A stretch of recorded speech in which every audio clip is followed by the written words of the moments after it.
and welcome to episode 1 of the Star Wars Overhaul. This is where we last left off whenever I made the video showing you that we were going to be doing this game. I have now plugged the machine in and we are going to turn it on and see what we get.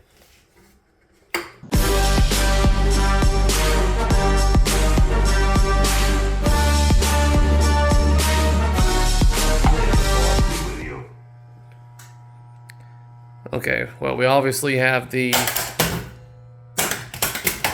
There's no balls in the game, so it's doing all that stuff.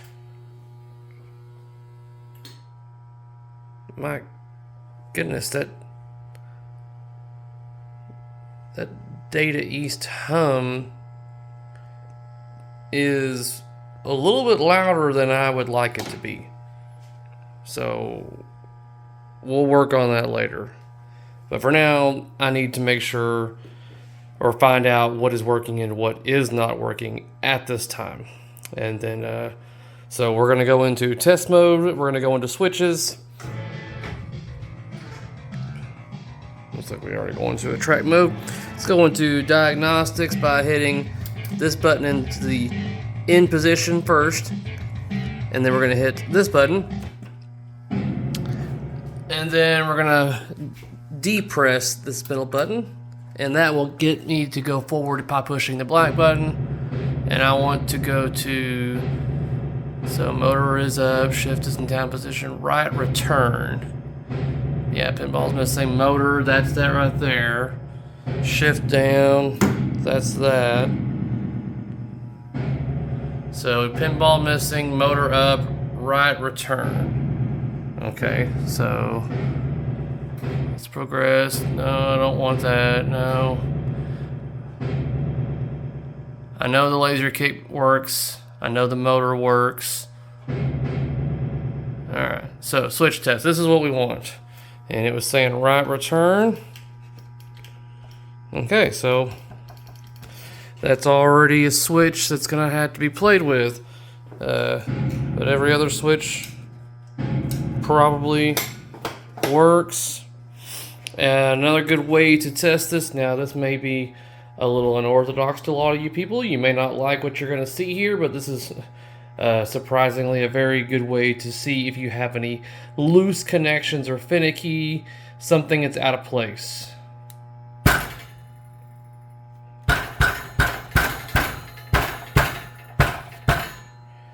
And along with the cabinet, give it a good little tap on both sides, maybe even a little shake.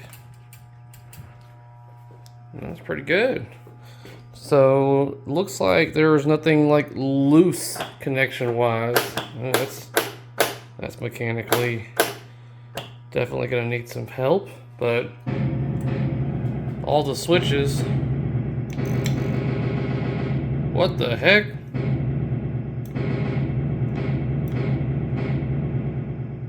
Okay.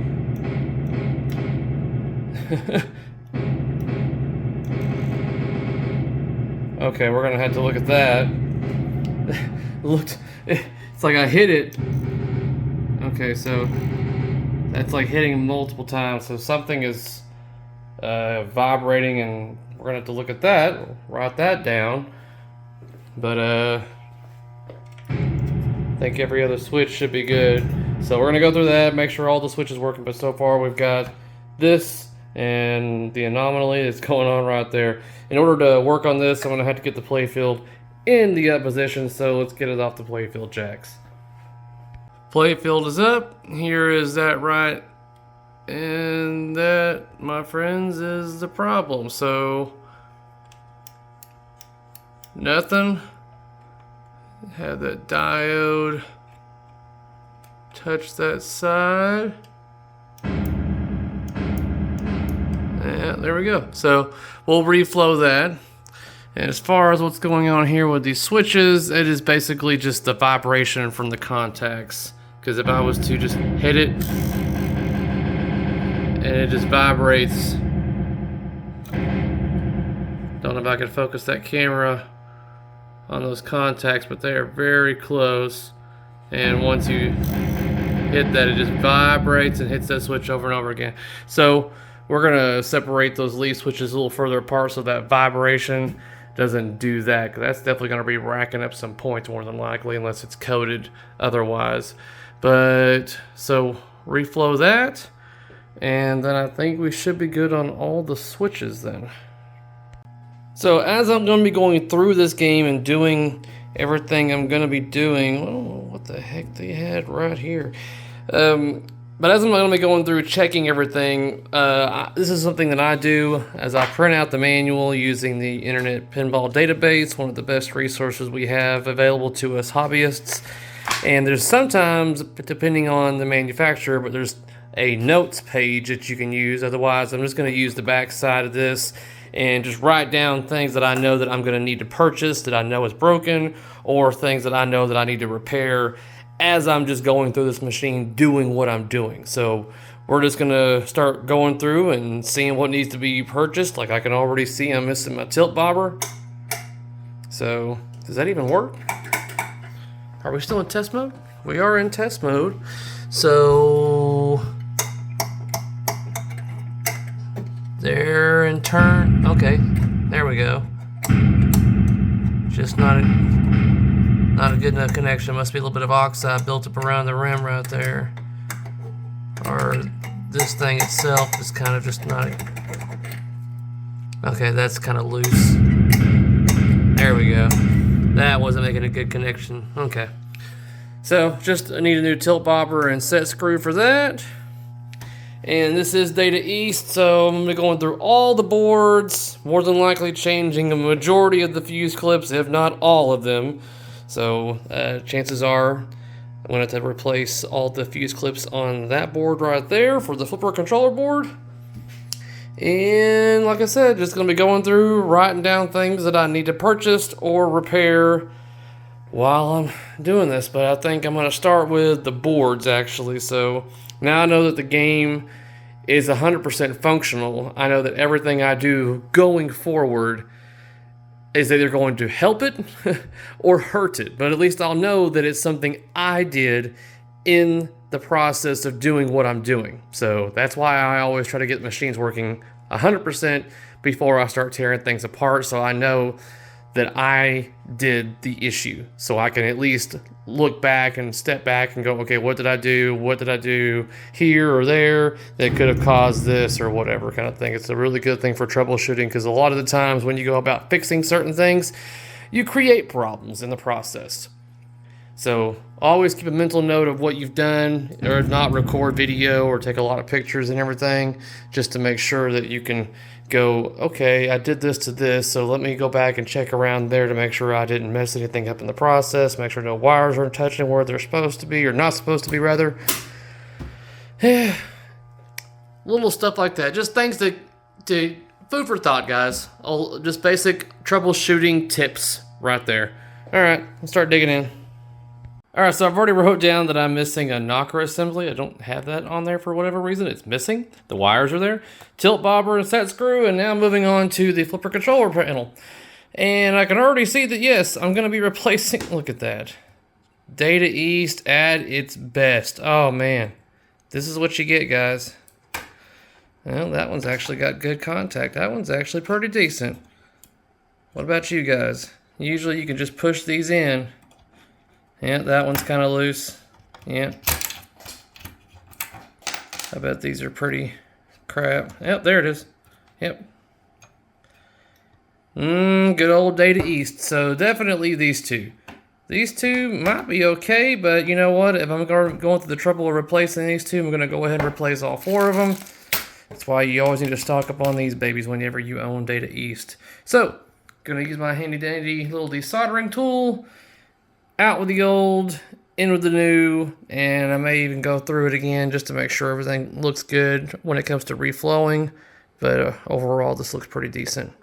But that's definitely not going to work. All right, old ones are out. That took maybe, I don't know, 3 minutes to get all those out with that great little device over there. Now I'm busting out my soldering iron and installing the new ones. Now, something to take note of is that these fuse holders, guys, are only good if you put them in the correct direction. So just make sure you install them to where the fuse is going to go in, because you can install it two different ways, but it's only going to work one way. If I was to install it like this, then that fuse is not going to slide in because these are in the way. So just make sure that you have them in the correct orientation whenever you're installing these on your boards. So one of the tricks I use when installing these, instead of just one at a time, I go ahead and attach the fuse holders to the fuse I'm going to be using and go ahead and put it into the slot it needs to go into. And then I can turn it over and begin soldering. It's less likely for this thing to just fall through when I've got 4 of them attached versus just 2 of them. Makes it easier to control and deal with. So that's just one way to go about doing it.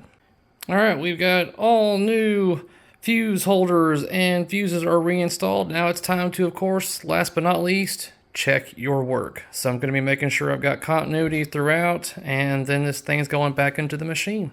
It's going to lower the playfield down, and I see that missing a bolt on this side, and this one's also missing a bolt on this side. I don't know why, but I'm guessing, I don't know. I'm gonna go get, I've got hardware for it, but that's something that I'm going to replace now. All right, so I've got it all, the playfield back down. I am noticing that I have no GI on my back box. So let's try moving around some. Barely touched that one. And we've got that. And that one's looking pretty crispy. So I'm just gonna go ahead and pull this power supply. Okay, good. This is a newer power supply, so chances are I shouldn't have to replace anything on this one. This is a rotten dog. But connector-wise, that's a different story. Holy hell. Yeah, I'd say it's a little crispy. Alright, so what's bad about when you get connectors like this is that the worse they get, the hotter they get. The hotter they get, the worse they get. So it's a ring of fire that just gets worse and worse. So yeah, we're gonna be replacing this entire connector right here. I don't see anything wrong with this one right here. And those are your 2 most problem childs when it comes to this particular model. We'll see what this 12 pin looks like. Let me freeze frame it right here to show you that there's a pin that's not completely seated in this connector. This is called foreshadowing. It just needs to be cleaned up inside there. Other than that, should be good to go, hopefully, for the power supply. So I've got the new connector, but as you can see, the new connector is got just 3 more slots than we need. So technically, I mean, I could just keep it the way it is and just install it with 3 pins hanging off, but no, never. So let me show you how I go about getting this down to the correct size. I don't buy multiple sizes of these. No, because you're going to have this situation. I don't want, like, oh, I need a 9-pin connector, a 10-pin connector, a 12-pin connector. Like, no, just give me this, and then I'll dwindle it down to the size I need. All right, so I don't have to keep track of it too much. I've got a marker basically highlighting which ones need to go. Got the good old grinder right here.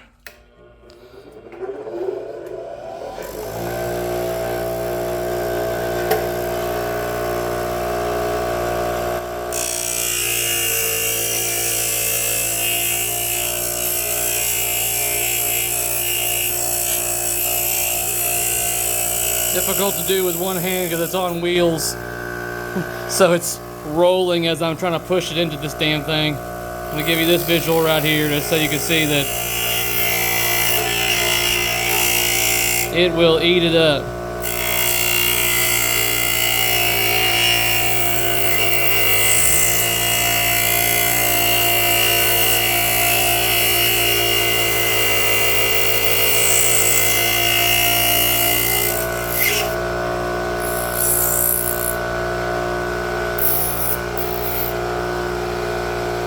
Alright, that's pretty much it. Now the connector, just cleaned up a little bit. is the correct size I need it to be. So this is my method about going about doing this, is that I do one wire at a time. Basically, I just go ahead and cut it, and then I have all my tools right here ready to at my disposal that I'm going to need, and then I insert it into the new connector and then move on to the next one, and then eventually this will be the new connector. So the tools that you're going to need, maybe this, set that to the side. Definitely going to need your crimper. This is what I've used right here. You got your 0.5 and your 10, your 1.5, or I guess it's 1.0. Then I use these for my wire strippers. And then, of course, your replacement connector. So let's say you just clip this off from right here. Clipped it off. I need to get some bare wire showing.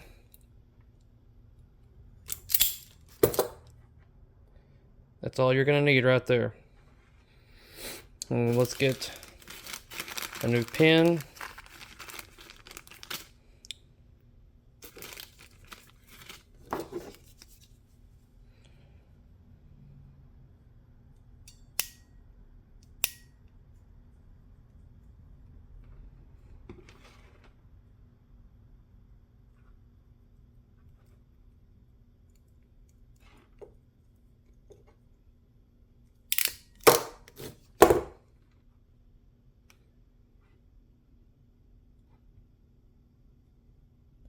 Just like that.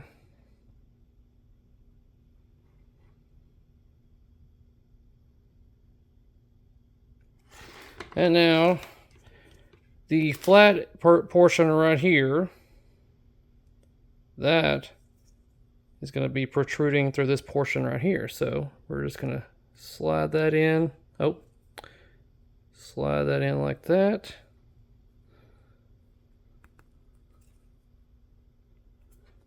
And this is the challenging part. I'm going to turn it so I can get it through there. Sometimes it'll slide in with ease. Other times not so much. If you don't get it all the way in, then it just slides out. So almost got it to snap in, but this is where these tools come in handy.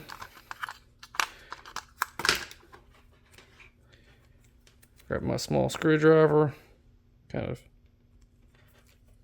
push that into place down further. There.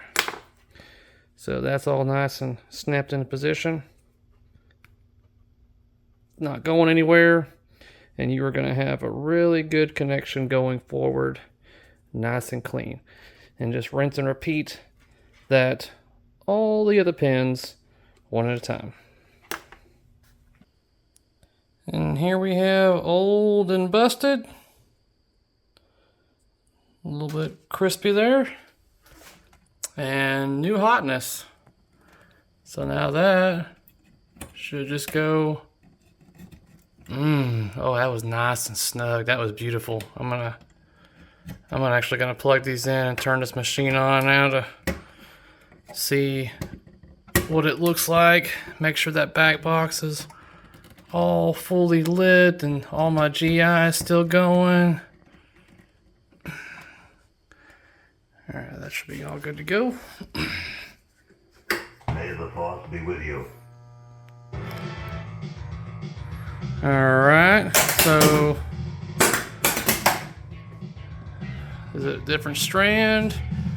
So those are those all different flashers? See something, it looks like the GI is all lit, but everything on brown and white line is not.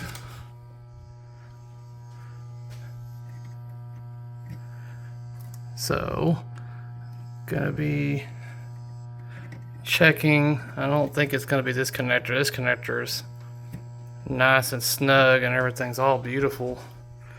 But I am gonna have to check this particular line right here to see if we have anything else causing an issue. Oh, whoa, whoa, whoa.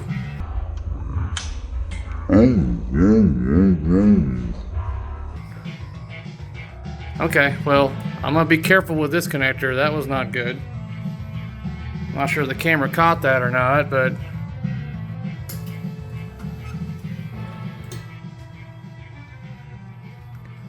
so okay, so I'm gonna have to do something with this. God, that scared the hell out of me.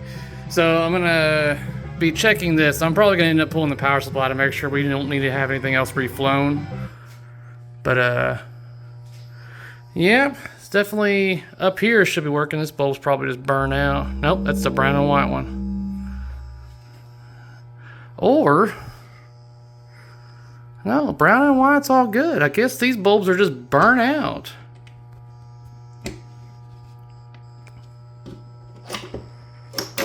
Let's just check here. Maybe that bulb is bad. Yeah. Okay, that's the only problem. I was starting to wonder. I was like, doesn't make any sense. Should be good to go. So, and once we get all LEDs on this, then we won't have to worry about these connectors going bad ever again. Just so happens there was a bunch of lights already down here, and I was able to replace all the burnout bulbs. So there we go. Back box is all lit up, and now the connection is nice and solid, at least on the one that I rebuilt. But I'm definitely going to be pulling this board, and I'm probably going to be checking everything else to make sure that we've got a good solid connection, because this is our main thing that we need to make sure we've got good contact with. And then we'll move on to other boards. As I was pulling the connector out, I think I found the problem. This pin right here was barely in there, and I bet it'll just come right, yep. So I'm gonna reseat that down in there, but I'm still gonna pull this board and just check everything while I'm at it. So when pulling the power driver board on this, all my fuse holders are really good. And I'm looking at all the pins on the board for all of these connectors. And this one right here is a little questionable.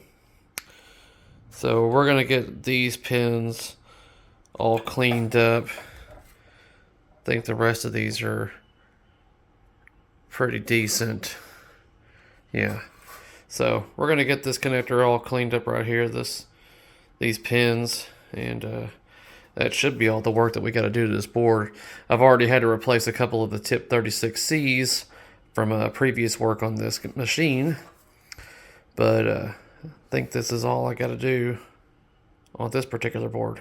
And to go about doing that, I use just some low grit sandpaper. This is actually 220. I usually use a little bit higher grit, but you know what? I wanted to get it done a little bit faster.